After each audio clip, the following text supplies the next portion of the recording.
Le brunch politique Sud Radio. Tour d'horizon, petites phrases, confidences, analyses. Louis Morin décrypte l'actu politique avec ceux qui la font.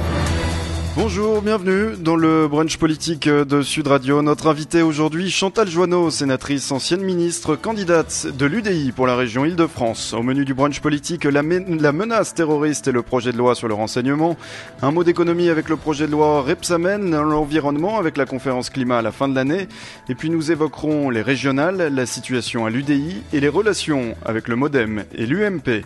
Et tout à l'heure, Marie-Pierre de la Gontrie, candidat à l'investiture du Parti socialiste pour la région Île-de-France, viendra débattre avec Chantal Joanneau.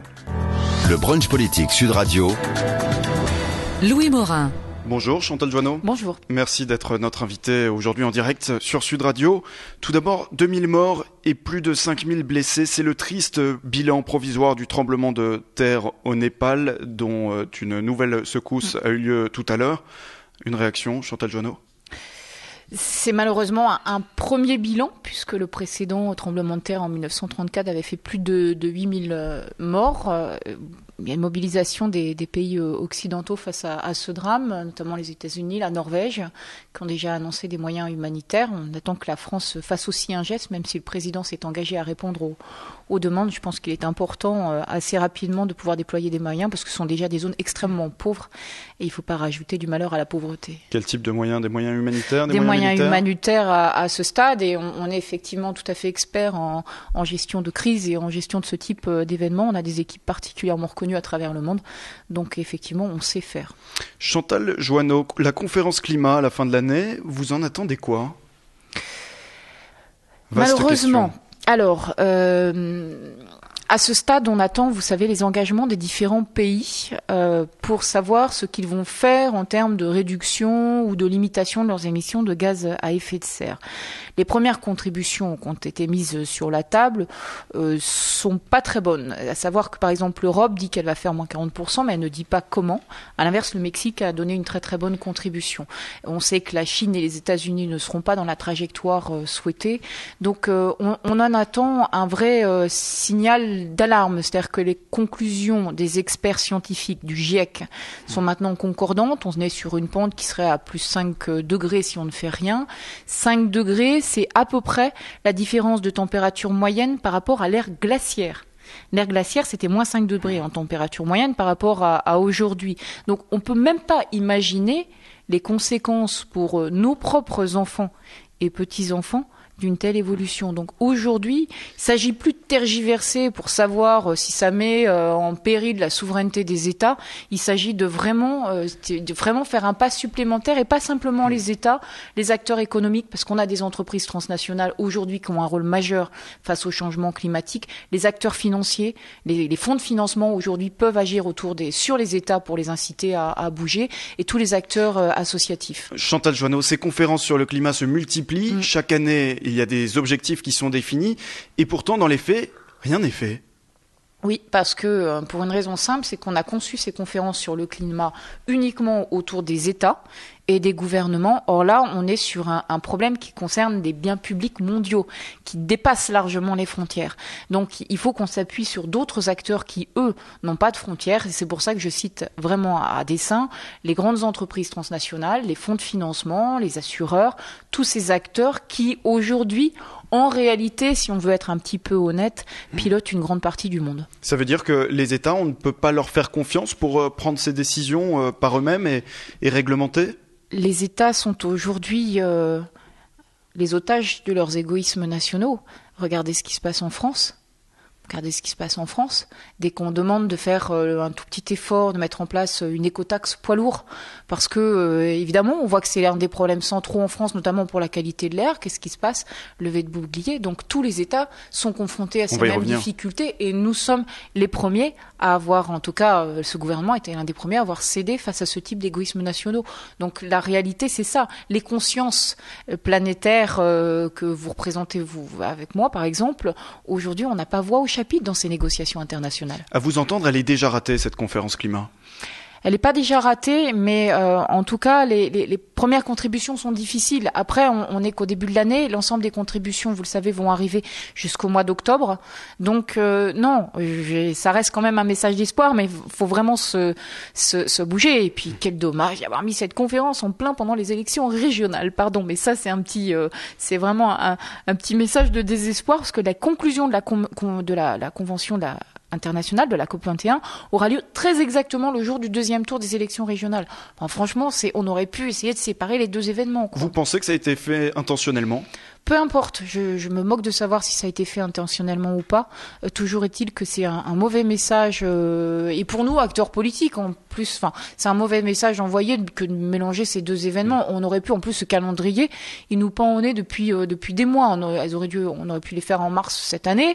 Donc, on n'était vraiment pas obligé de mettre mes piles le jour même, quoi. Il y en avait qu'un, c'était le 13 décembre, c'est le même. Chantal Joanneau, les vagues de pollution se multiplient depuis le début de l'année en France. Est-ce que vous trouvez qu'on en fait assez ? D'après ce que je viens de vous dire, non, puisque on a effectivement renoncé à l'écotaxe poids lourd qui aurait permis, en plus, qui était là pour financer des grands projets de transport public. Mais sur ces vagues de pollution, le vrai problème... Non, mais le vrai problème, c'est pas le pic de pollution. Le vrai problème pour la santé, là, on parle des pics de particules fines et très fines, les PM10 et les PM2,5. Sur le plan sanitaire, le pic, c'est un élément, mais le plus grave, c'est la pollution moyenne à laquelle vous êtes exposé tout au long de l'année. Et cette pollution moyenne, elle est effectivement très élevée. Donc, les mesures qu'on va prendre de circulation alternée, c'est bien, mais ça résout pas le fond du problème. Et le fond du problème, c'est effectivement de limiter la circulation, et notamment les vieux diesels, qui sont aujourd'hui le principal facteur d'émission de ce type de polluants. Il faut les interdire ? Il va falloir aller vers une interdiction des vieux diesels, mais c'est inévitable. Simplement, il faut annoncer un calendrier dans le temps. Moi, je m'évertue au Sénat, ça fait depuis que je suis élue, donc depuis 2011, à déposer un amendement qui est bête comme chou, qui consiste à dire, sur 10 ans, on rééquilibre la fiscalité entre le diesel et l'essence. C'est-à-dire qu'on fait plus, à l'époque, on faisait plus 0,1 centime, 10 centimes, pardon, par 0,1, pardon, par an, de plus sur le diesel et de moins sur l'essence. Donc, on les rééquilibrait les deux. Je n'ai jamais réussi à faire passer cette mesure. Sur 10 ans, ça permettait de donner une visibilité aux acteurs économiques de s'adapter, que ce soit les fabricants d'automobiles ou les transporteurs routiers, et ça permettait d'éviter ce type de pollution. Sauf que c'est pas très populaire comme mesure. Sauf que mais bien sûr, mais enfin, si on fait que des mesures populaires, le résultat des courses, c'est que ce sont en tout cas aujourd'hui les Franciliens qui en payent le prix, parce que ces pics de pollution, cette pollution rampante, elle a pour conséquence le développement de l'asthme, le développement des allergies, des bronchiolites chez les enfants, qui sont vraiment en train d'exploser. Asthme, allergie, c'est 30% de la population aujourd'hui. 2030, ce sera 50% de la population. Et en plus, ça coûte cher. 42 000 morts prématurées par an. On a l'impression que le gouvernement en fait beaucoup plus pour la sécurité routière, alors que c'est 10 fois moins de morts. Oui, parce que ce sont des morts invisibles. Les morts de la sécurité routière, ce sont des morts visibles, ce sont des morts... ce sont des morts... c'est de la mortalité prématurée, c'est une mortalité invisible, tout aussi douloureuse pour les familles concernées, mais qui est totalement invisible. Donc oui, elle fait politiquement moins réagir, c'est certain. Et c'est tout le problème des politiques de santé publique et des politiques de l'environnement, c'est que comme elles sont moins visibles et qu'elles sont pas très populaires, parce qu'on vous demande de changer tout simplement des systèmes de consommation et des valeurs qu'on vous a inculquées dès votre plus tendre enfance. Donc c'est logique que ce soit difficile à porter. Vous demandez l'interdiction du diesel d'ici combien de temps ? Une date ? Des vieux diesels. Parce que les nouveaux aujourd'hui ont des systèmes de filtration qui effectivement des vieux diesels. Il faut étaler cette interdiction. Ça dépend des zones. On a des zones comme la région francilienne, Paris, sur lesquelles il faudra aller plus vite. Mais il faut l'étaler en France sur 10 ans.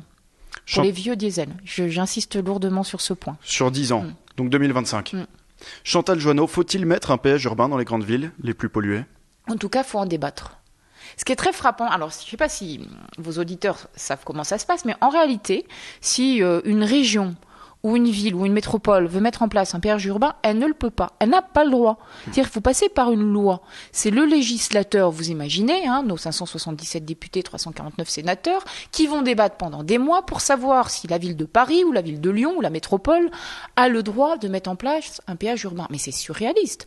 En réalité, ça doit être une concertation menée localement avec les acteurs économiques, les acteurs sociaux, les acteurs environnementaux et les élus, qui décident si oui ou non ils veulent expérimenter. Ensuite, ils mettent en place. Si la population n'est pas contente, elle les vire, elle les réélit pas à la prochaine élection. Mais c'est complètement fou dans ce pays totalement centralisateur. C'est l'État ou le législateur qui décide à la place de ceux qui sont les premiers concernés, les élus locaux. Donc au moins il faudra en débattre. C'est ce que j'ai toujours proposé pour la région Île-de-France. On peut même pas en débattre et on n'en débat même pas. Et en même temps, en principe, le principe du péage urbain, c'est que les habitants en sont exonérés. Alors ça dépend. Vous avez des péages urbains à travers l'Europe aujourd'hui qui fonctionnent de manière extrêmement différente. Vous avez le péage de Londres qui est un péage de fermeture, qui est le mauvais exemple qu'on prend toujours en référence, mais vous avez des péages à Stockholm par exemple, qui est un péage qui est modulé en fonction effectivement des heures, en fonction des pollutions. Enfin, Stockholm commence à être particulièrement bien classé sur ce point et qui permet justement de s'adapter au niveau ambiant de pollution, qui permet de s'adapter aux professionnels et qui est intelligent. Donc le péage urbain, c'est pas forcément bête comme Londres. Et c'est pas forcément si impopulaire pour un maire. Pas forcément. Chantal Joanneau, rendre obligatoire l'utilisation des véhicules propres pour les bus et taxis d'ici 5 ans, comme le veut Ségolène Royal. 5 ans, c'est court. Et qu'est-ce qu'elle met derrière véhicule propre? Vous n'allez pas lui reprocher d'être trop ambitieuse. Non, mais pour une fois qu'elle l'est, je vais pas lui reprocher. Simplement, avec Ségolène Royal, c'est toujours un peu yaka faucon, et dès qu'on passe dans des mesures qui sont impopulaires, elle recule. Elle n'a jamais fait la fiscalité écologique, elle a abandonné les cotaxes. Donc, vous pensez qu'elle n'ira pas jusqu'au bout? Elle sera plus là pour le voir, donc forcément qu'elle ira pas jusqu'au bout, parce que dans 5 ans, normalement, on aura changé de gouvernement. Donc oui, de toute façon, il faut aller vers, en tout cas, des systèmes de transport public, des systèmes propres. Ensuite, il faut voir sur si c'est 5 ou 10 ans en fonction de la contrainte budgétaire. Dire sur le STIF, ça a été voté péniblement en 2013, le STIF, donc c'est pour la région Île-de-France. Ça aurait dû être décidé, mais bien avant. Mais bien avant. On achetait encore des bus qui roulent au vieux diesel. Non, on aurait dû le décider et le programmer bien avant, parce que les problèmes de pic de pollution, c'est pas nouveau. Moi, j'ai lancé le plan particules, le premier plan particules en 2009. En 2009. Il a été d'ailleurs aimablement enterré ensuite, mais 2009, donc c'est pas un sujet qu'on découvre. Donc globalement, vous êtes très critique à l'encontre de Ségolène Royal. Ah oui, ça je dois dire que c'est une femme politique vraiment particulièrement habile. C'est une très bonne politique et je dois dire, elle a fait des efforts dans la loi sur la transition énergétique. Je ne vais pas lui reprocher ça, mais dès que les mesures sont un peu difficiles, dès qu'on touche à la fiscalité notamment, alors même qu'elle aurait pu porter un projet pour baisser la fiscalité qui pèse sur le travail et augmenter la fiscalité qui pèse sur la pollution, elle ne l'a Sauf qu'elle refuse l'écologie punitive. Mais qu'est-ce qu'elle met dans l'écologie punitive? Qu'est-ce qui est punitif aujourd'hui? Qu'est-ce qui est punitif? C'est les problèmes de santé. Ce qui est punitif, c'est le fardeau qu'on va laisser à nos enfants. Ça, c'est punitif. Alors, c'est facile pour un politique de s'abriter derrière des mots, mais la réalité que vivent nos concitoyens, elle est quand même beaucoup plus douloureuse. Le brunch politique Sud Radio. Louis Morin. Le brunch politique en direct avec Chantal Joanneau. La France importe 22% de gaz russe et espère en acheter encore plus. En cause notamment le prix bas proposé par Gazprom, le géant russe du gaz. Est-ce que ça vous inquiète pour l'indépendance énergétique de la France, Chantal Joanneau? Ah oui, c'est un des sujets que notre dépendance au gaz russe, avec tous les problèmes géostratégiques qu'il y a autour des fameux tuyaux et canalisations de gaz russe. Oui, bien sûr. On est déjà à plus d'1/5 de gaz russe dans notre consommation. La question aujourd'hui est de savoir comment on se passe à terme des énergies fossiles et donc du gaz, et de le préparer et de le programmer et d'investir en conséquence. Parce que cet argument du gaz russe, je le connais bien, puisque c'est celui qu'utilisent les pro-gaz de schiste pour dire, du coup, il vaut mieux qu'on essaye d'exploiter les gaz de schiste qu'on a peut-être dans notre sol, puisqu'en fait, on n'en sait rien d'ailleurs.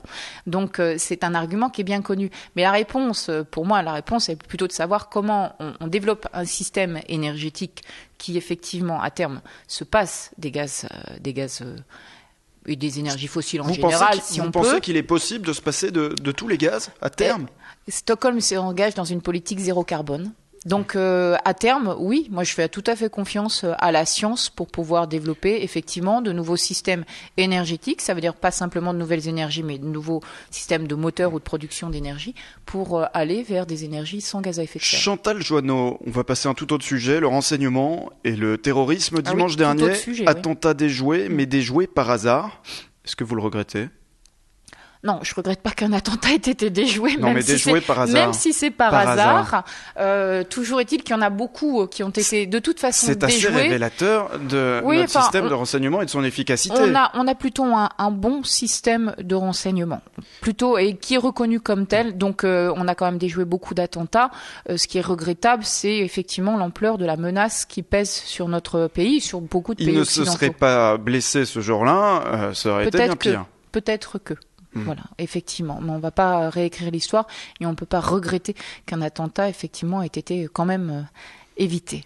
Chantal Joanneau, une surexploitation politique des faits par le gouvernement pour créer une angoisse générale, c'est ce que dénonce Henri Guénaud. Non.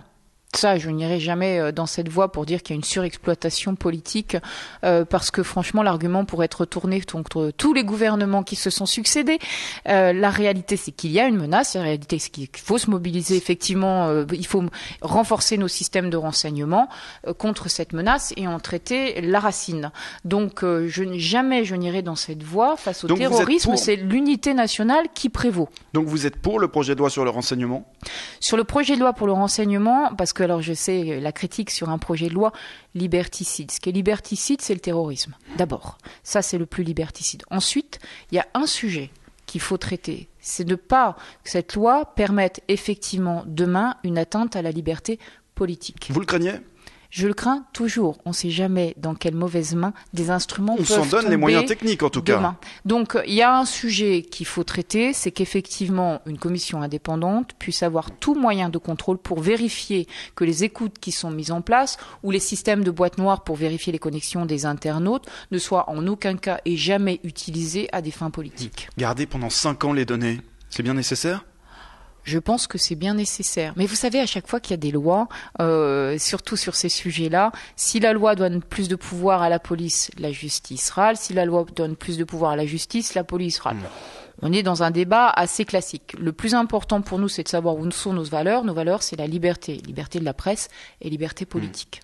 Il y a des hébergeurs français qui menacent de quitter la France si jamais cette loi est votée. Ce type d'hébergeurs, je les connais bien parce que j'ai beaucoup travaillé sur la pédopornographie. Et déjà à l'époque, on avait effectivement essayé de faire adopter des dispositions pour le blocage administratif des sites préventifs. Et déjà à l'époque, ils refusaient. Donc que les fournisseurs d'accès Internet et les hébergeurs prennent leurs responsabilités comme tout le monde. Il faut plus de fermeté dans la politique pénale de manière générale. Chantal Joanneau, selon vous ? Ce sont deux sujets aujourd'hui différents. On a un sujet renseignement et on a un sujet politique pénale. J'évite de mélanger les deux parce qu'effectivement, ça, c'est aussi de l'exploitation politique. La politique pénale aujourd'hui telle qu'elle est, c'est de considérer qu'il y a trop de monde dans les prisons. En fait, la réalité, c'est que les prisons sont mal foutues, qu'elles sont vraiment... Alors, il faut tout sur les prisons, c'est catastrophique. Moi, j'avais effectivement visité la prison de la Santé, c'est inhumain. Mais c'est juste inhumain comme système parce que les gens sont traités comme des animaux et en plus on ne fait rien en termes ni de formation ni de travail ou très peu. Donc le sujet c'est pas de dire on va éviter qu'ils aillent en prison. Si quelqu'un est coupable, si on vote des lois pour reconnaître des culpabilités et que quelqu'un est coupable, il doit exécuter sa peine. Point à la ligne. Le sujet c'est de faire en sorte que les prisons soient humaines et utiles. Sauf qu'il y a des peines alternatives de possibles et c'était le cas. Oui, mais là c'est comme si on a presque justifié ces lois pénales pour dire il y a trop de monde en prison, donc on va mettre moins de monde. Donc effectivement, on a réussi puisque le nombre de personnes emprisonnées a baissé. Mais c'est pas pour autant qu'il y a moins de coupables. Le brunch politique Sud Radio. Louis Morin. Le brunch politique de Sud Radio en direct avec Chantal Joanneau. Le projet de loi Rebsamen, une réforme à minima. Chantal Joanneau ? Une réforme à minima, oui, effectivement. D'ailleurs, elle ne satisfait personne et en même temps, elle ne dérange trop personne, parce que bon, finalement, donc c'est une réforme à minima. Alors, c'est une réforme qui est d'abord le signe de l'échec du dialogue social, puisque c'est un projet de loi à la suite de l'échec des négociations sur la sécurisation.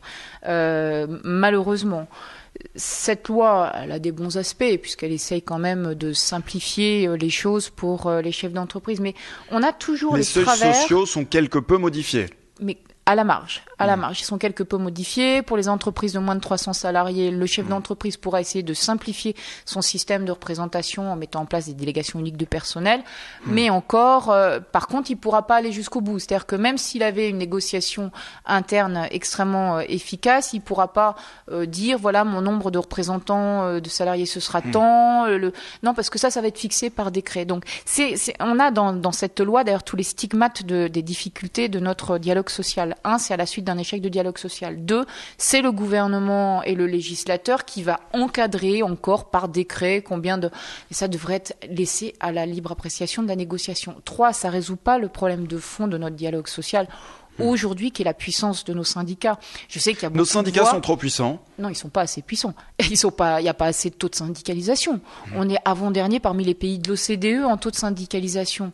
Donc, en réalité, ils sont pas assez puissants. Leur pouvoir médiatique et leur pouvoir politique. Ils ont un pouvoir médiatique, politique important, mais comme ils sont pas assez assis, d'ailleurs, on le voit, ils se font souvent déborder par la base. Mais ça, c'est extrêmement dangereux dans un pays. Mais vous verrez que les pays, d'ailleurs, qui ont un taux de syndicalisation très fort, comme par exemple la Suède, sont des pays où le chômage est beaucoup plus faible, sont des pays qui fonctionnent beaucoup mieux. C'est-à-dire que contrairement à une bonne vieille théorie économique qui veut que là où les syndicats soient forts, il y ait beaucoup de chômage, c'est exactement l'inverse qui se passe. Donc cette réforme, malheureusement, ne règle pas le problème de base qui est de renforcer nos structures intermédiaires, parce que sans ces structures intermédiaires, on voit ce qui s'est passé dans pas mal de conflits sociaux, à savoir que les syndicats se font déborder par la base. Chantal Joanneau, le régime des intermittents du spectacle est sanctuarisé dans cette loi. Manuel Valls l'avait annoncé en janvier. Ce sera donc... C'est pas ce qui me plaît le plus maintenant, je vais être honnête avec vous, c'est pas un sujet que je connais très bien, donc je veux pas prendre de position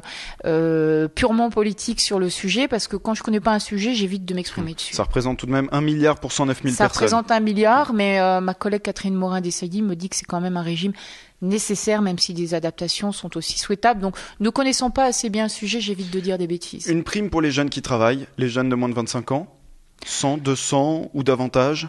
La logique, c'est pas ça. La logique, c'est de faire en sorte que le travail soit toujours plus rémunérateur que les différents systèmes d'aide sociale ou d'assistance. Ça, c'est nécessaire. C'est absolument nécessaire. Ça correspond au RSA activité. Oui, mais le RSA activité ne concernait pas les jeunes. Et quand on regarde aujourd'hui l'évolution de la pauvreté, cette pauvreté touche de plus en plus et maintenant des jeunes et des familles monoparentales. C'est de l'incitation au travail, c'est une mesure de droite.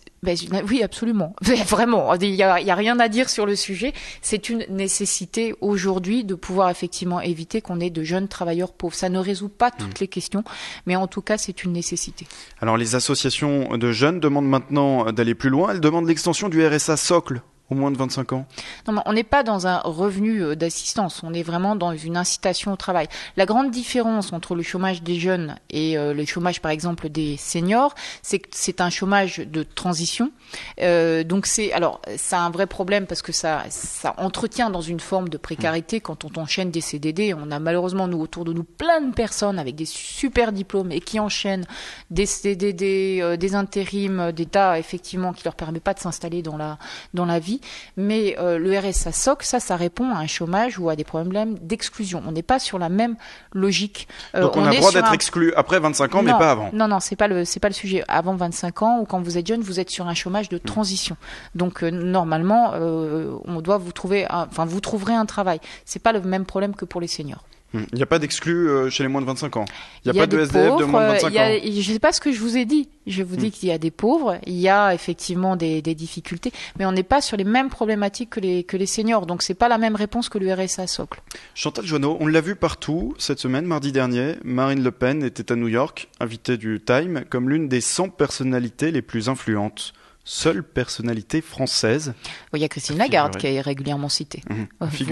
Je préfère Christine Lagarde à Marine Le Pen. À figurer dans le classement et être présente à cette soirée. Mais c'est dramatique pour la France de voir que l'image qu'elle renvoie aujourd'hui au monde, c'est Marine Le Pen. Comme je vous le disais à l'instant, je préfère quand c'est Christine Lagarde. C'est plus pour moi la femme d'avenir que Marine Le Pen. Malheureusement, le fait est qu'aujourd'hui, la femme qui monte ou la personne politique qui monte aujourd'hui en France, c'est Marine Le Pen. Parce qu'elle exploite avec un talent non contestable la pauvreté, elle exploite effectivement les interrogations des différents des Français, et c'est une populiste qui s'appuie sur un discours très très simple, la théorie du complot, la masse oubliée et les élites corrompues, que d'ailleurs beaucoup de nos amis politiques utilisent de manière assez variée. Donc oui, pour la France, c'est quand même un très mauvais signe. C'est une nation qui régresse, c'est pas une nation qui progresse. Un mot des régionales, Chantal Joanneau, 6 et 13 décembre prochain. Dans certaines régions, vous partez unis avec l'UMP. Dans d'autres, et notamment en Ile-de-France, ce n'est pas le cas. Moi, Pourquoi je suis déjà. Où est la cohérence ? Alors, je suis favorable à ce que le centre soit indépendant. Ça a été ma ligne, c'est celle que j'ai défendue au sein de l'UDI quand on s'est présenté avec Yves Gégaud, ça reste ma ligne, surtout quand il y a des élections à la proportionnelle. Bien évidemment, s'il y a une menace que ça qualifie le Front National, bien évidemment, il faut faire l'union. Et ne pas se poser de questions. En Ile-de-France, pourquoi est-ce qu'en Ile-de-France, on ne raisonne pas de la même manière ? Parce qu'en Ile-de-France, la menace du Front National, elle est beaucoup plus faible que dans les autres régions. Deuxièmement, les Franciliens... On ne sait pas encore quel sera le candidat du Front National, cela dit. On ne sait pas encore quel sera le candidat, mais enfin, en l'état actuel des choses, la menace, effectivement, est bien moindre.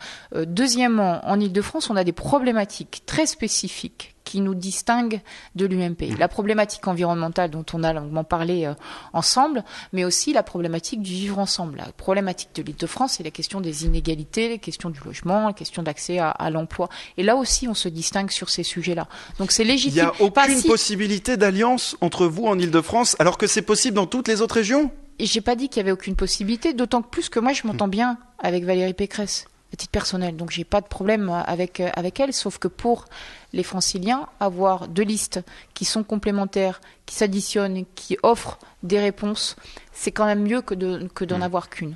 C'est un choix de survie politique, c'est ce que vous avez dit. Oui, de parce que si un parti politique, comme le voudraient certains au sein de notre famille, à chaque élection et dans l'Union, à chaque élection se met dans la roue de l'UMP, parce qu'en réalité c'est ça. Donc c'est juste pour exister en fait. C'est pas juste pour exister, ça sert à rien de créer un parti politique, ça sert à rien d'avoir des convictions politiques si votre seul but en réalité c'est d'essayer de vous faire élire, point à la ligne, c'est tout.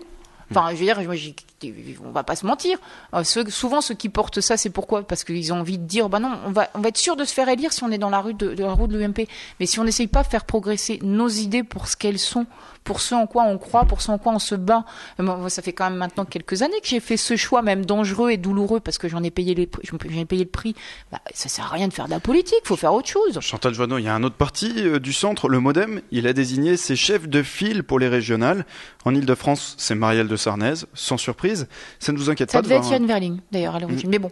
Non, pas du tout. Parce que nous, on a tendu la main, effectivement, au MoDem. Le MoDem plaide aussi l'indépendance du centre. Donc, je doute pas qu'ils vont répondre positivement. A priori, le MoDem est plus tourné aujourd'hui pour soutenir Valérie Pécresse que... Ça, c'est ce que disent les ragots. Honnêtement, je vois pas comment le MoDem, qui plaide l'indépendance du centre, pourrait expliquer qu'il part avec l'UMP, quand à côté, il y a une liste du centre qui s'appelle celle de l'UDI, qui leur tend la main. Ils expliquent que vous venez de l'UMP et que par conséquent... Oui, eux, ils vont jeter directement dans les bras. Ça ne tient pas la route, ceci d'autant plus que j'ai fait ce choix d'aller à l'UDI, à l'époque quand l'UDI a été créée, parce que justement, ça correspondait à mes idées. Donc ce choix est, souvenez-vous des réactions à l'époque de mes amis de l'UMP. Vous pourrez toujours trouver une possibilité d'alliance jusqu'au premier tour, jusqu'au 6 décembre, c'est pas exclu ? Vous pouvez... Rien, et ça, je veux dire, c'est Jean-Christophe Lagarde qui en décidera aussi. C'est un problème de parti. Donc une alliance n'est toujours pas exclue avec l'UMP. Moi, je n'ai aucun problème personnel. Simplement, je trouve qu'un parti qui ne porte pas ses couleurs à des élections, ce n'est pas un parti politique. Cyril Vigier, le patron des députés UDI, demande justement à ce qu'il y ait des alliances dès le premier tour. Oui, mais c'est parce que lui, il est en négociation pour être tête de liste dans sa région. Donc voilà, il joue aussi sa partition. Chantal Joanneau, est-ce qu'il y a-t-il toujours une volonté d'avoir un candidat à la présidentielle à l'UDI ? Ça, alors vous pouvez essayer de me bâillonner, enfin pas me bâillonner, me ligoter, faire tout ce que vous voulez. Je vous répondrai pas. Vous pouvez essayer, enfin ça va être difficile, mais je vous répondrai pas parce qu'on a un conseil national qui est consacré à ce sujet en 2016. Que là, on est effectivement en 2015, que je sais absolument pas quel va être le paysage politique en 2016 et que se prononcer maintenant, mais nous, on n'a aucune urgence pour se prononcer sur le sujet. Notre seule urgence, notre seule priorité, ce sont les élections régionales. Sauf que comme vous le dites, quand on est un parti politique, pour exister, il faut se présenter. Eh ben, on vous répondra en 2016. Mais là, les élections présidentielles, vous avez vu qu'il y a une différence par rapport aux régionales, c'est qu'elles sont au scrutin majoritaire et pas à la proportionnelle. Une alliance avec le MoDem ? Pour les présidentielles ? Oui. Mais je vous répondrai pas, puisque je vous l'ai dit. François Bayrou déclare qu'il n'ira pas si Alain Juppé gagne la primaire. C'est le choix de François Bayrou, je sais pas. Mais Alain Juppé est-il plus compatible pour vous que Nicolas Sarkozy ? C'est ça la question. Je vous répondrai pas, je vous parlerai pas des présidentielles. Mais vous avez pas un avis à titre personnel ? J'ai un avis, mais mon avis n'engage que moi, je le garde pour moi, puisqu'on en débattra avec nos adhérents. Et c'est ça, un mode de fonctionnement démocratique dans un parti en 2016. Donc il n'est pas exclu encore, en tout cas, que l'UDI se plie à la primaire de l'UMP. Continuez à essayer, c'est bien joué. Chantal Joanneau, le changement de nom de l'UMP, justement, les Républicains ?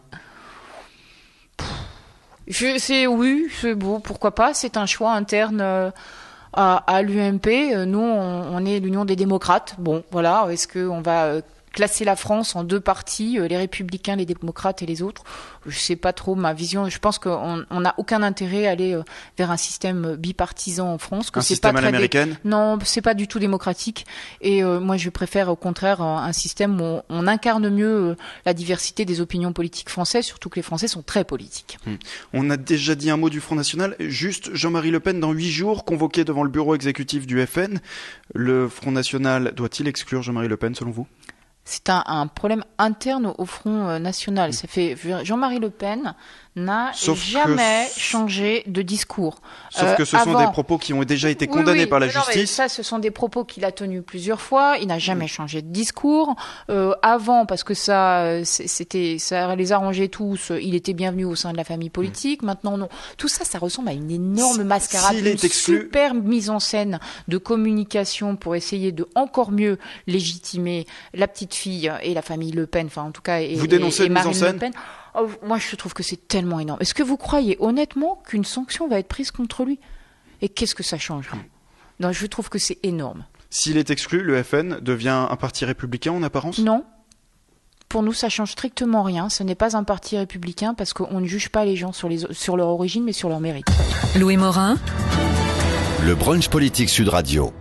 Le brunch politique de Sud Radio en direct avec Chantal Joanneau et Marie-Pierre de la Gontrie, première vice-présidente de la région Île-de-France, candidate à l'investiture du Parti socialiste pour les régionales de décembre prochain. Bonjour Marie-Pierre de la Gontrie. Bonjour.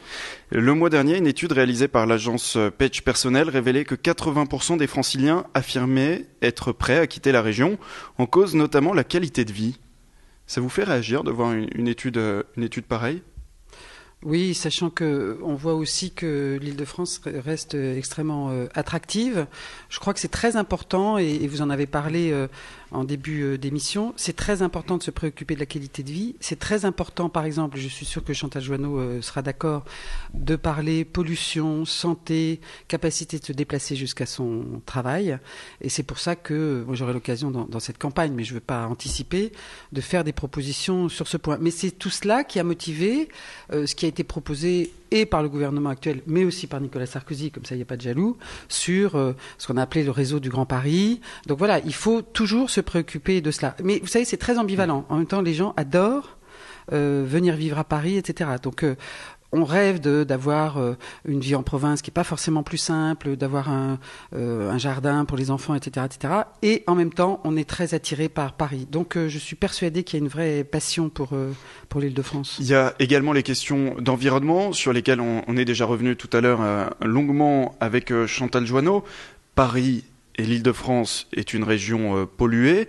Que peut-on faire au niveau de la région ? Moi, je pense qu'il faut, et je l'ai déjà proposé, et je le développerai dans cette campagne, il faut proposer toute une série de mesures qui permettent, premièrement, de prendre très au sérieux cette question, parce que c'est une question de santé publique, c'est évident, et par ailleurs, qui est beaucoup mieux appréhendée par les gens. C'est-à-dire qu'on voit qu'il y a une vraie prise de conscience depuis une dizaine d'années sur ces questions-là. On peut prendre des mesures qui fassent qu'il n'y ait pas d'opposition entre territoires. Moi, j'y suis très attentive. Si on parle, par exemple, de la voiture, si on parle, par exemple, du diesel, il faut, certes, arriver à ce que, dans un certain nombre d'années, il n'y ait plus de voitures vieux diesel, mais également, il faut aider les personnes qui ont des voitures comme ça. Au moins, vous êtes d'accord sur une mesure. Non, mais vous savez, il y a, Dieu merci, en politique, il y a parfois des sujets, quand on parle de santé publique, où on peut se retrouver. Mais, moi, ce que je propose, c'est que, d'une part, on aide les propriétaires de vieilles voitures à les remplacer parce que ça peut être coûteux, que l'on développe sur l'autoroute les voies réservées au covoiturage, que l'on aide justement cet accès au covoiturage, voire même qu'on mette en place des mécanismes de circulation restreinte et non pas alternée, en fonction, c'est bête comme chou, en fonction de son accessibilité au transport. Vous êtes près d'un transport, vous n'avez pas besoin de votre voiture, sauf si professionnellement vous en avez besoin. Vous êtes loin des transports, il faut pouvoir vous permettre d'aller jusqu'à la gare. Chantal Joanneau, il pourrait presque y avoir un programme commun en matière d'environnement. Rassurez-vous, il y a d'autres sujets qui nous différencient, parce que ce discours qui voudrait effectivement qu'il y ait tellement de points de convergence entre les partis politiques, non mais c'est pas ce que dit Marie-Pierre de la Gontrie, mais c'est le discours que le Front National essaye de développer. Donc non, je n'ai pas dit UDI-PS. Non, nous assumons nos différences, nos différences politiques. Le problème de l'environnement, en tout cas, c'est vraiment l'échec de Jean-Paul Huchon, parce que c'est vrai que ça fait quand même, il est au pouvoir depuis 1998. Donc c'est une question qui n'est pas nouvelle et qui n'est pas neuve. Or, aujourd'hui, ça devient vraiment la question prioritaire. C'est curieux parce que tout à l'heure, je vous entendais dire que c'était incroyable parce que les décisions étaient prises par l'État et non pas... Non, mais donc, il ne faut pas vous contredire, c'est ça que je veux dire. Non, mais justement... Et moi, j'ai bien le souvenir d'un président de la République que vous souteniez qui disait l'environnement, ça commence à bien faire. Le problème de Jean-Paul Huchon, c'est qu'il a la compétence environnement, il a la compétence transport, il a la compétence environnement, qui est responsable du schéma régional air, énergie, ça, climat. C'est autre chose, c'est pas les actions. Donc c'est Jean-Paul Huchon. En tout cas, c'est la région, comme toutes les régions, ça a été voté dans la loi dite Grenelle. Or, là, aujourd'hui, face au pic de pollution, on entend très bien Anne Hidalgo, on n'entend pas Jean-Paul Huchon. On ne sait pas où il est, on ne sait pas ce qu'il dit. Chantal Joanneau, vous avez remarqué que moi je suis candidate. Oui, alors mais aujourd'hui je n'ai pas arbitré entre vous, donc je ne parle que de Jean-Paul Huchon. Pour être un peu constructif, j'ai fait 2 propositions, je les ai publiées. Donc vous allez soit sur mon blog, soit sur le Huffington Post, je les ai publiées. Une sur la question de la pollution en général face au diesel et au problème de déplacement voiture, parce que vous le savez, en Grande Couronne, il y a des vrais sujets, donc il faut arriver à proposer des choses qui conviennent à tout le monde. Et par ailleurs sur les pics de pollution. Donc là-dessus, je pense qu'on doit être extrêmement volontaire, qu'il faut vraisemblablement faire en sorte... Ma position, c'est que sur les pics de pollution, qui ne sont qu'un symptôme visible d'un problème profond, il faut que nous soyons en amont près l'ensemble des parties prenantes, mais aussi les usagers, les entreprises, etc., pour que le jour où il y a un pic de pollution, le truc se mette en marche. On ne peut pas, me semble-t-il, avoir à chaque pic de pollution 3 jours d'hésitation, on va dire, pour mettre des arrêts avec personne, pour au final accoucher sur la circulation interne. Donc prenons le problème. Et sur des sujets, on n'est pas... la droite, la gauche, tout ça, c'est pas pareil, je ne prétends pas du tout. Mais on peut trouver sur des sujets... Des intelligences collectives qui font qu'on arrive à proposer des choses qui sont... J'ai proposé, ça fait longtemps, malheureusement, j'ai proposé justement qu'à l'échelle de la région, on organise une vraie négociation avec les acteurs économiques, sociaux, environnementaux, mais à l'échelle de la région. C'est-à-dire qu'aujourd'hui, le drame, c'est qu'on ne peut pas traiter ce problème à l'échelle de Paris. C'est ce que je propose dans ma campagne. Ça et qu'on fasse un Grenelle. Vous n'êtes pas adhérente au Parti socialiste? Non, mais je l'ai proposé avant, ce fameux Grenelle. Vous n'avez jamais répondu. Enfin, Jean-Paul Huchon n'a jamais répondu à ce sujet. Il n'a pas mis en place. Donc, on attend. Parce qu'aujourd'hui, chacun se renvoie des propositions. Là, on est en campagne électorale.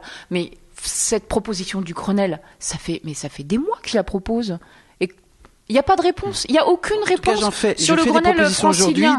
Donc si aujourd'hui vous la rejoignez, mais tant mieux, mais mettez-le en place. Le problème, c'est qu'il ne va pas falloir qu'on attende. Vous avez remarqué qu'il faut que je sois élu d'abord. Le problème, c'est qu'aujourd'hui, les conséquences, on les sent tout de suite. Et pourquoi est-ce que Jean-Paul Huchon se tait? Pourquoi est-ce qu'il baisse le budget de la région consacré à l'environnement? Pourquoi est-ce qu'il ne dit rien sur le financement d'Airparif? Vous avez vu la suppression attendue de la subvention de 15% par le gouvernement. Tout ça est inexact. Peut-être. Mais c'est pas très grave, alors, je on va sais pas pas. Dans pinailler. ce cas-là, si tout le monde. Marie-Pierre de la Gontrie, vous assumez complètement le bilan de Jean-Paul Huchon à la tête de la région Île-de-France, vous qui êtes sa première vice-présidente? Bien sûr, non, mais moi j'assume absolument ce à quoi j'ai participé. Je sais que sur certains sujets, j'aurais pu être amené à faire un peu différemment, mais je n'ai jamais eu, je le dis, parce que moi je suis quelqu'un d'extrêmement loyal et collectif. J'ai des idées nouvelles. Puisque vous vous présentez contre lui dans cette primaire. Oui, mais vous savez, Jean-Paul n'est pas un adversaire, c'est un concurrent. J'ai une analyse politique qui m'amène à proposer ma candidature, et des idées nouvelles. Ce que j'évoque là, j'entends le regret de Chantal Joanneau que ça n'ait pas été fait plus tôt. J'ai envie de dire tant mieux, ça veut dire que quand je propose des choses, ça l'intéresse, et en tout cas c'est dans ce sens-là qu'il faut aller. Moi je ne serai jamais dans la polémique désagréable, y compris avec des adversaires politiques. Si nous avons des bonnes idées ensemble, mettons-les en place. Il y a également la question du développement économique de la région. Chantal Joanneau, de ce point de vue-là, il y a davantage de clivage entre vous.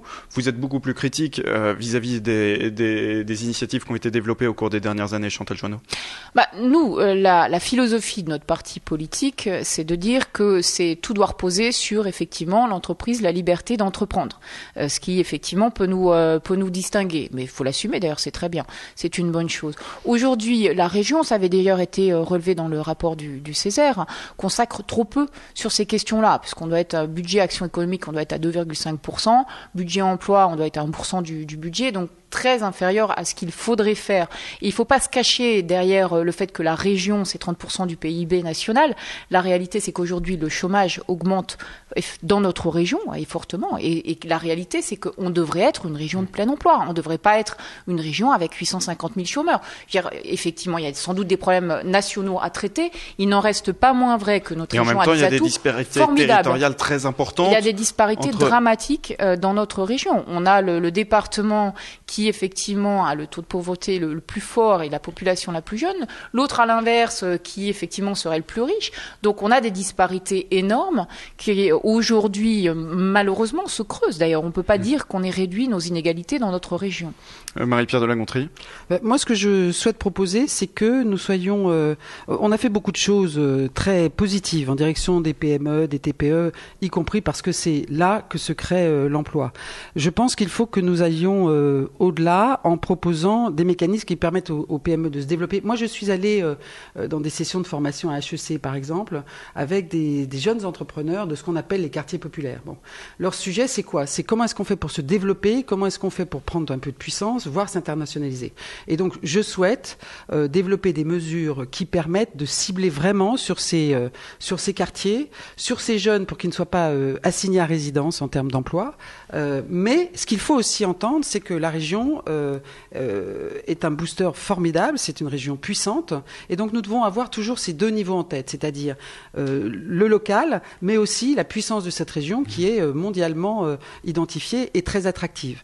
Donc les chiffres, moi je suis pas sûr que ça parle beaucoup aux électeurs, aux personnes qui nous écoutent, de dire le budget développement économique. Justement, etc., est-ce que vous ne craignez pas une abstention très forte dans ces prochaines élections?